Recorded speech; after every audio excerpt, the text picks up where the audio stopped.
Ok, số đây bong bong này lấy dương một chuột liền đòn tì thái bà copy video muốn dương prap bị bị bà lang wifiលើកុំព្យូទ័រហ្នឹងហើយដោយអត់ប្រើខ្សែបាទជួបdriver ពីកុំព្យូទ័រមកម៉ាស៊ីន print ដោយអត់ប្រើខ្សែបាទហ្នឹងហើយអញ្ចឹងវីដេអូមួយនេះគឺខ្ញុំមកប្រាប់ពីរបៀបភ្ជាប់ wifi តាមទូរស័ព្ទដៃវិញហ្នឹងហើយអញ្ចឹងwifi direct បាទហៅ wifi direct យើងមកបើក wifi direct ហើយ print ចេញពីទូរស័ព្ទដៃដោយអត់ប្រើចាំបាច់ប្រើ wifi router ទេបាទអានេះយើងប្រើ wifi លើម៉ាស៊ីន print តែម្ដងបាទហ្នឹងអញ្ចឹងយើងចូលទៅយើងបើកម៉ាស៊ីនយើងសិនមកហ្នឹងបើកម៉ាស៊ីន print អូខេអញ្ចឹងយើងចាំវាមកបន្តិចទៅហ្នឹងហើយវាកំពុងដើរ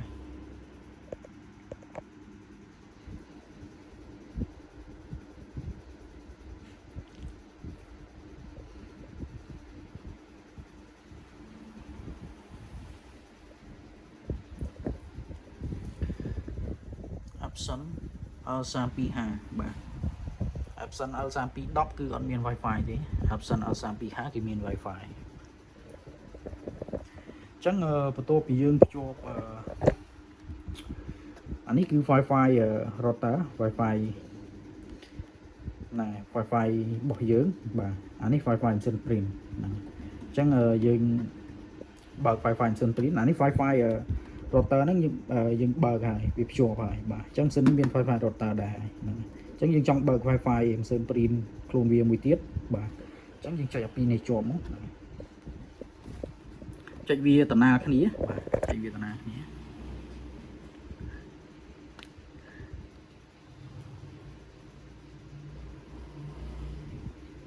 បាទចុចវា5 second 5វិនាទីបាទអញ្ចឹងវាចាប់ផ្ដើម load បាទចុចវាតំណាគ្នាជាប់ឲ្យ5វិនាទីទៅហ្នឹងវាចាប់ផ្ដើម load ហើយបាទអញ្ចឹងនេះវាចាប់ផ្ដើម play ដែរឥឡូវយើងមក print password Wi-Fi របស់ម៉ាស៊ីន print ហ្នឹងហើយអញ្ចឹងយើងចុចនេះជាប់ដើម្បីភ្ជាប់បានគឺយើងត្រូវការ password Wi-Fi ពីម៉ាស៊ីន print នេះបាទអញ្ចឹងចុចអានេះជាប់ហើយជា7វិនាទីមកហ្នឹងចុចវាជាប់មួយចុចវាជាប់2 3 4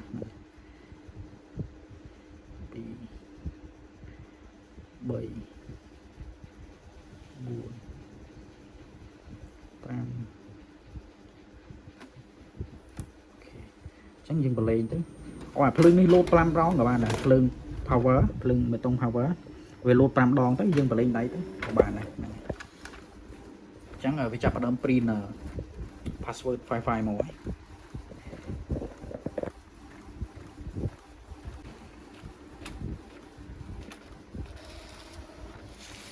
អូខេអញ្ចឹងយើងមកមើល password Wi-Fi នេះគ្នា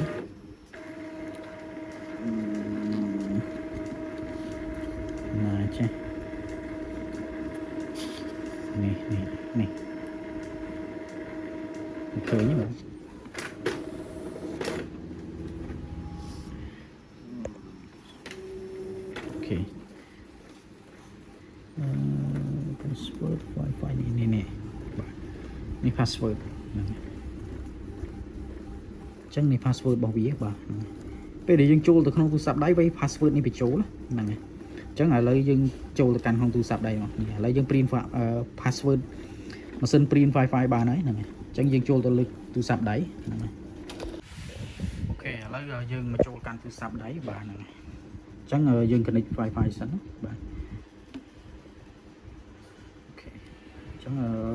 Wi-Fi ម៉ាស៊ីន print នេះបាទ អូខេអញ្ចឹងយើងវាយ password វាបញ្ចូលហ្នឹង password នេះ password ដែលខ្ញុំប្រាប់ហ្នឹងដែលយើង print ចេញមកហ្នឹងហើយ password នេះអូខេអញ្ចឹងយើងវាយអានេះបញ្ចូលហើយអញ្ចឹងសម្រាប់ម៉ាស៊ីនផ្សេង password ផ្សេងណាហ្នឹងហើយមិនវាយ password ដែលខ្ញុំ print នេះយកទៅដាក់ម៉ាស៊ីនរបស់បងទេណាហ្នឹងហើយអញ្ចឹងឥឡូវខ្ញុំវាយ password បញ្ចូលសិនបាទហ្នឹងហើយ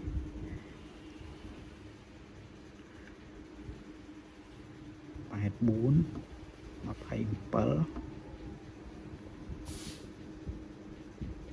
06 48 អ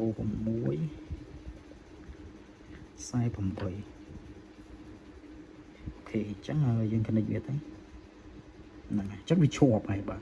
ចឹងទូរស័ព្ទយើង connect ជាមួយនឹង Sun Print ហើយភ្ជាប់ Wi-Fi Sun Print ហើយបាទចឹងយើងតទៅមុខទៀតបាទបែងមកចូលកន្លែង app Sun Print នេះមួយហ្នឹងហើយចឹងយើងត្រូវមាន app នេះមួយហ្នឹង app Sun Print download app នេះមកបាទហើយចូលវាទៅហ្នឹងហើយអូខេចឹងនេះកន្លែងនេះគឺកន្លែង search ហើយហ្នឹងហើយកន្លែង search ឈ្មោះរោគឈ្មោះ Sun Print ហើយចុចវាចូលមួយទៀតទៅហ្នឹងហើយនេះចឹងវា search ហើយបាទនេះឈ្មោះ Wi-Fi ឈ្មោះ Sun Print ឈ្មោះ Wi-Fi ចឹងយើងចុចចូលវាទៅបាទហ្នឹងហើយ skip វាចោលទៅចុចចូលវាទៅអូខេអញ្ចឹងមានន័យថាទូរស័ព្ទយើងភ្ជាប់ជាមួយ Sun Print បានហើយបាទអញ្ចឹងយើងអាចចូល print ឯកសារបានហ្នឹងអូខេឥឡូវខ្ញុំសាក print ឥឡូវខ្ញុំសាក print រូបនេះមួយបាទអូខេអញ្ចឹងកន្លែងនេះគឺកន្លែង setting ហ្នឹងហ្នឹងហើយសេរីតាមការឆ្លាញ់របស់បងទៅហ្នឹងហើយនេះប្រភេទกระดาษអីឬតាមការឆ្លាញ់បាទហ្នឹងហើយឥឡូវខ្ញុំដូចជាអត់ចាំបាច់អីសេរីអីទេតែបងត្រូវការសេរីតាមនឹងទៅຂະຫນາດខ្សែกระดาษអីហ្នឹងហើយអូខេអានេះប្រភេទกระดาษអីហ្នឹងហើយ quality អីplain paper photo paper glossy អីហ្នឹងនៅក្នុងនេះទាំងអស់ហ្នឹងហើយបាទអញ្ចឹងខ្ញុំដូចជាអត់ចាំបាច់អីទេហ្នឹងហើយអញ្ចឹងខ្ញុំដាំខ្ញុំ print បាទអញ្ចឹងពេលយើងចុច print ចេញពីទូរស័ព្ទហ្នឹងអញ្ចឹងវាមកម៉ាស៊ីនហើយអូខេម៉ាស៊ីនរបស់យើងដំណើរការហើយបាទ